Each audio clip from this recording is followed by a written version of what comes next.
Off the Hook, airing on offthehooksports.com. Your home for real news, real opinions, and what really matters about Tennessee athletics. The Off the Hook podcast at offthehooksports.com or Facebook, YouTube, Twitter, or wherever you go for your favorite podcasts. Apple Podcasts, Spotify, Stitcher, Google Play, TuneIn, iHeart. Like, share, follow, subscribe. Off the Hook with Dave Hooker starts now. Before we get off and rolling on the first day of preseason camp, I want to remind you to like and subscribe. That means we can bring you more content like Jacob Warren, who joins us now with the Ball Report of Vassy Lawn and Garden. Man alive, it's worth the drive. Vassy Lawn and Garden in Cleveland, Toro. Count on it. And Jacob, it's here. It's football season. We've been talking about it for a long time. First practice this morning. How'd things go? Fantastic, actually. I think for as far as first day wise, I think everything went really smooth and offense was clicking pretty good. The defense was, covering well, was good in coverage. It's weird. Sometimes you get a first day and, one side comes out and is kind of sluggish, is kind of slow, or just can't quite get the hang of things. But both sides really good. It's a really competitive day. Usually it's the defense that in the coming days and weeks, I won't say weeks, in the coming days will be ahead of the offense because there's not as it's not as much assignment football, but it doesn't sound like that might be the case moving forward. What do you think? No, yeah, generally I think the defense, I guess, has the advantage right early on, just because, like you said, we're as the offense, we're trying to.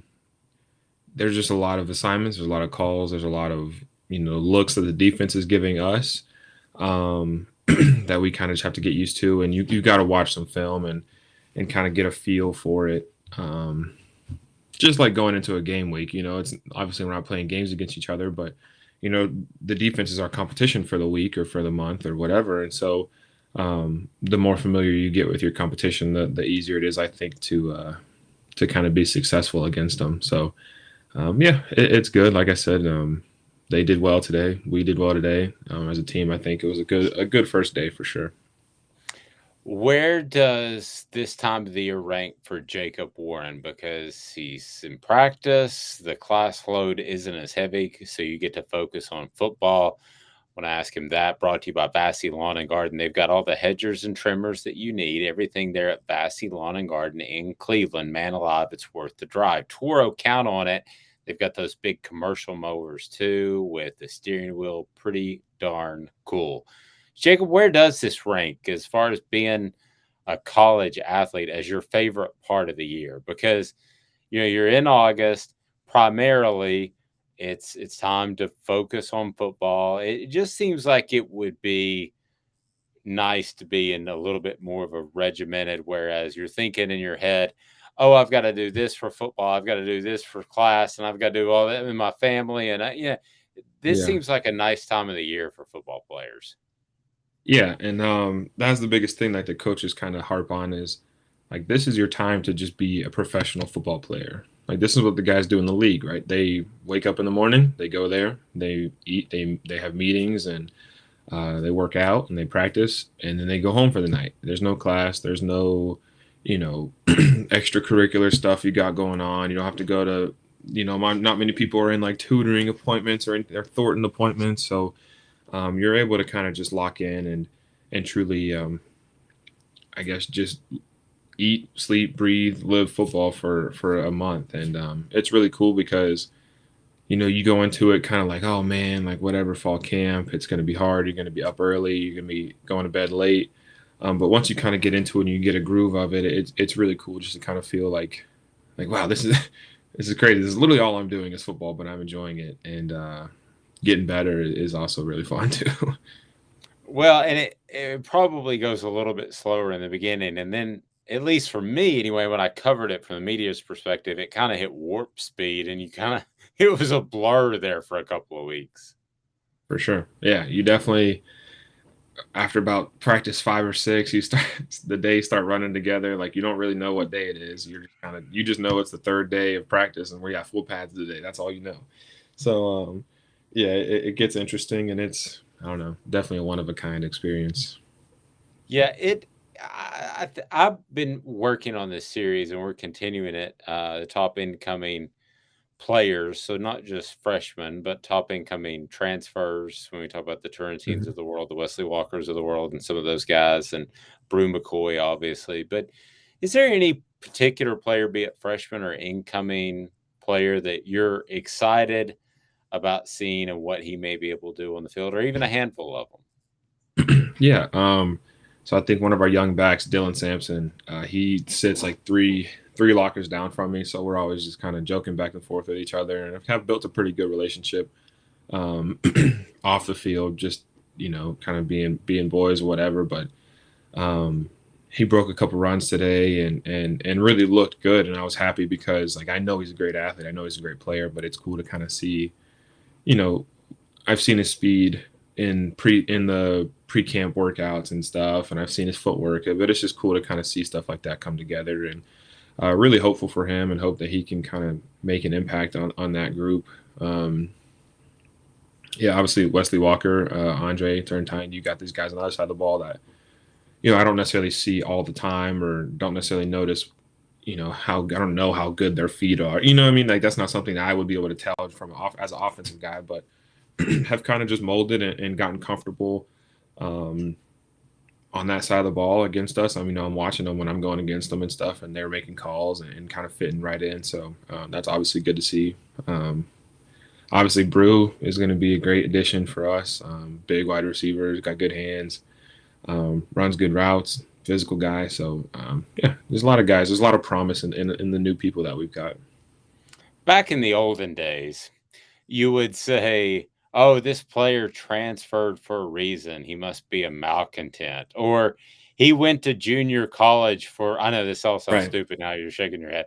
He went to Yeah. junior Yeah. college for a reason. There must be academics or something else, and we'd all kind of wink and give that look. Um, Right. but now transferring is so normal and such a part of it that you really expect those guys to step in and have an impact from day one. In particular with Brew, I mean, you've been around him since he's on your side of the ball. I think transferring 3 times back to Texas, back to Southern Cal, now to Tennessee, I think concerns some Tennessee fans. But what are your impressions of him as a person, as a teammate, as an individual? Yeah. Obviously, I don't know how to say this. I guess without knowing someone's character and just kind of background and their situation, and knowing a lot of the details about things that go on and what happens, it's easy to be like, oh, so like you said earlier, like, oh, something's wrong with this kid. Obviously, he can't stick anywhere. He's gotten pushed out of every place he's been, whatever. But once you like actually sit down and get to know the guys, and get to know them, like I said, on a deeper level, like it doesn't really matter to me why he transferred, or what the reason was, or you know what I mean. He's here, and he's always treated me with respect, and has just been a great person to be around. He's part of kind of our little a little bit of our little group that we hang out with outside of football, and he's around quite a bit, and I've got to know him pretty well. And like I said, I mean, it's just another guy. You know what I mean? Just another guy on the team at this point. Tell me something I don't know about Brew McCoy then, since you guys are hanging out away from the facility. What's something I don't know about Brew McCoy? And by the way, uh, oh, kudos to Jacob Warren. Okay. At SEC Media Day, Hendon Hooker was flashing some kicks that I don't even know what they were. And Jacob is the one who told us first that he had some yeah, incredible kicks. But I don't look at shoes. I think women look at shoes. I don't look at shoes, but you do. And Hendon does. And people are coming up to me and goes, "How much do you think those cost?"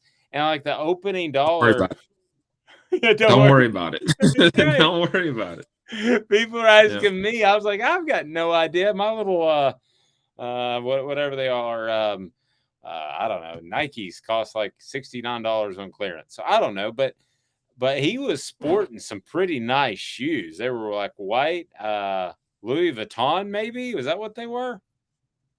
I thought he had the black, the Christian Louboutins on, the red bottoms, the black shoes with the red bottoms. That That may might have have been been it. I think that was what he had on. Because I remember the snap or the picture. I think it was him. It was either him, and then Trey had some on too. I think Trey had the Burberry sneakers on. I don't know. It doesn't. It, it matters, but it don't matter. Well, But okay. yeah. So you gave me matters to know. You gave me great insight into Hendon's shoe collection.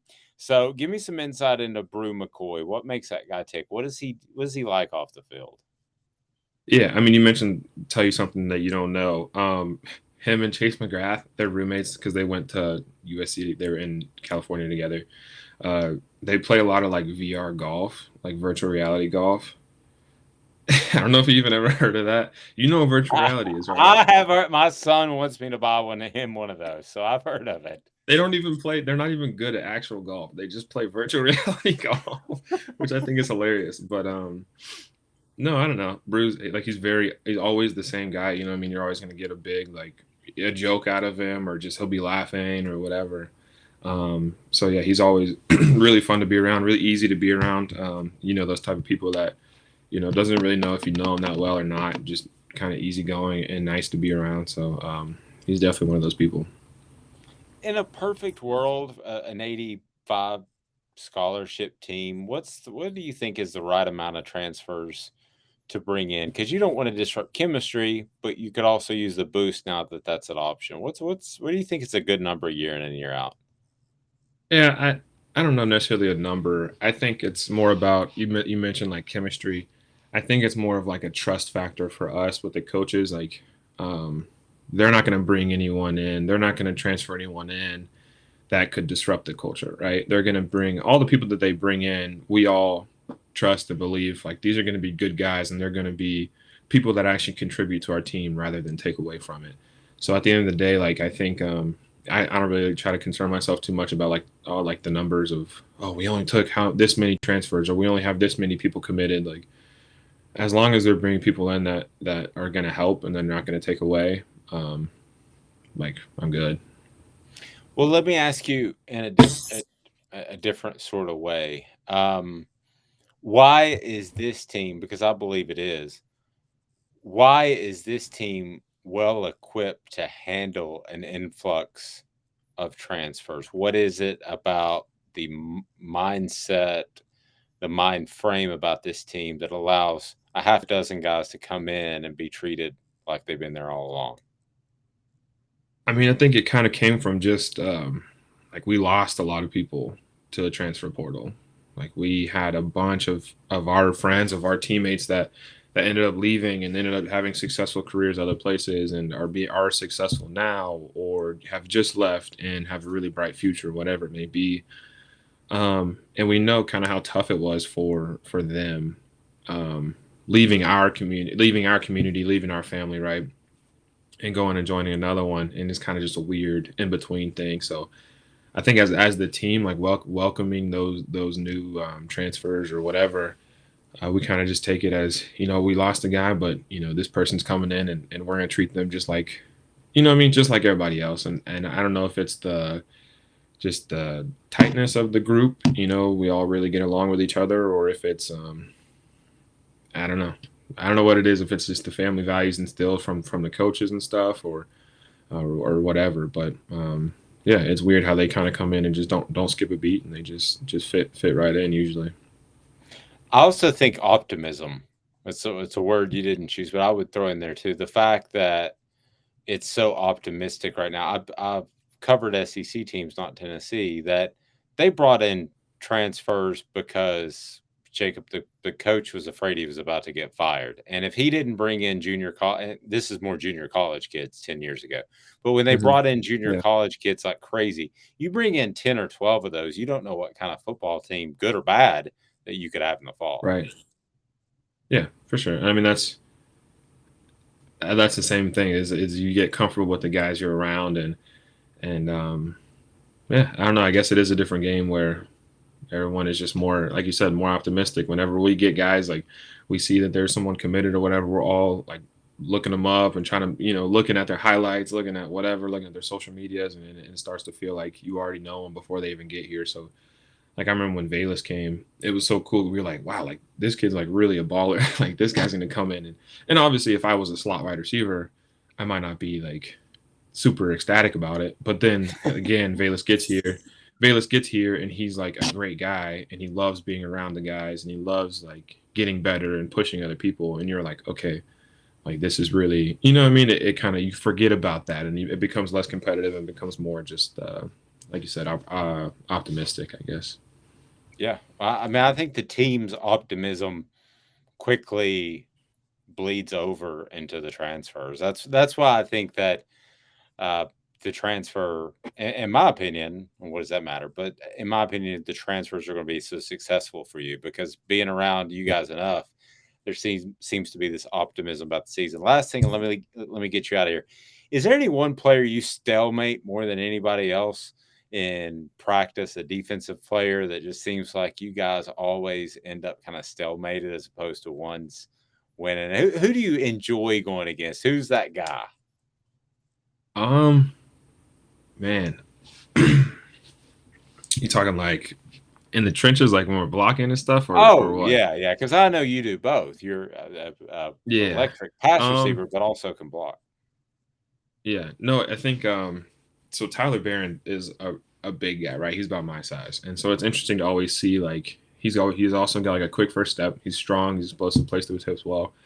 Um and so sometimes, like you said, sometimes it's, us just hitting each other and we're just kind of standing there like running our feet, running. It just looks funny, because we're just running our feet into each other. Sometimes he gets me, sometimes I cut him off, I get in him, inside of him and get my block done, like whatever. I think it's kind of back and forth with me and him, and it's always good competition to go against him because I know that he's going to, he's going to be the same way every single time. So I think me and him are a good matchup for sure on the edge. That's a pretty good sign because he's one of the better defensive players. If you're able to handle him or at least stalemate him, that's a pretty good Yeah. sign. The Vol Report brought to you by Vassy Lawn and Garden. To own the more that owns every job, then get to Vassy Lawn and Garden in Cleveland and get you a Toro. I'm David Vassy, here to talk to you about Toro. With a Toro Zero Turn, you'll get more out of every minute and you'll reach the finish line faster. At Vassy's, we like to say, no matter if you're mowing 3 acres a week or 11 lawns a day, homeowners and business owners alike find confidence in equipment they can trust from top to bottom. Vassy Lawn and Garden, Highway 60 North in Cleveland. Man alive, it's worth the drive. So I'm going to go totally off script because Bill Right. Russell passed away, longtime Celtic, Mhm. and I just Yeah. incredibly, I think, an impressive guy. The way he overcame some serious racial issues there in Boston that Yeah. probably still exist, and the fact that he had the best laugh. I don't know if you've heard that of any human being that's ever walked the face of the earth. When he laughed, I mean, it made you want to laugh, even if you had no idea what he's laughing about. But Right. Right. the best NBA basketball player all time, as this may be the most baited question I've asked Jay in like 3 months, but the best Mm-mm. one of all time. Where stand you, sir? I can't do it. I don't know. I don't watch enough basketball. I never watched MJ play, right? I wasn't alive when it happened. Bro, I've watched Kobe. I appreciate Kobe. I'm one of the guys that thinks Kobe is should be up there in the consideration. And obviously I've seen what LeBron James is able to do with the basketball, and it's ridiculous. And no one else right now can do what LeBron James can do or has done in his prime, even though the guy's 30 some years old and still doing it. But I don't know. I'm not going to pick a side because I just can't. I'm not educated. But um, I don't know. I will say this: the Jordan mystique continues to grow. I watched his last 3 minutes with the Bulls against the Jazz, and the Hmm. Jazz as much lost that game as he won it. I'm just saying, Yeah. but we remember it way different. So, but yeah, I mean, LeBron is definitely the guy in your generation, no question about it. But I'm just saying, Bill Russell had a ring for every finger, and I'm a Celtics fan, so I'll just leave it at that. But he is Hey, he is Jacob Horn. We'll have a complete week of practice underneath his belt when we next visit. This is the Vol Report brought to you by Vassy Lawn and Garden. Man alive, it's worth the drive. A production of Off the Hook Sports.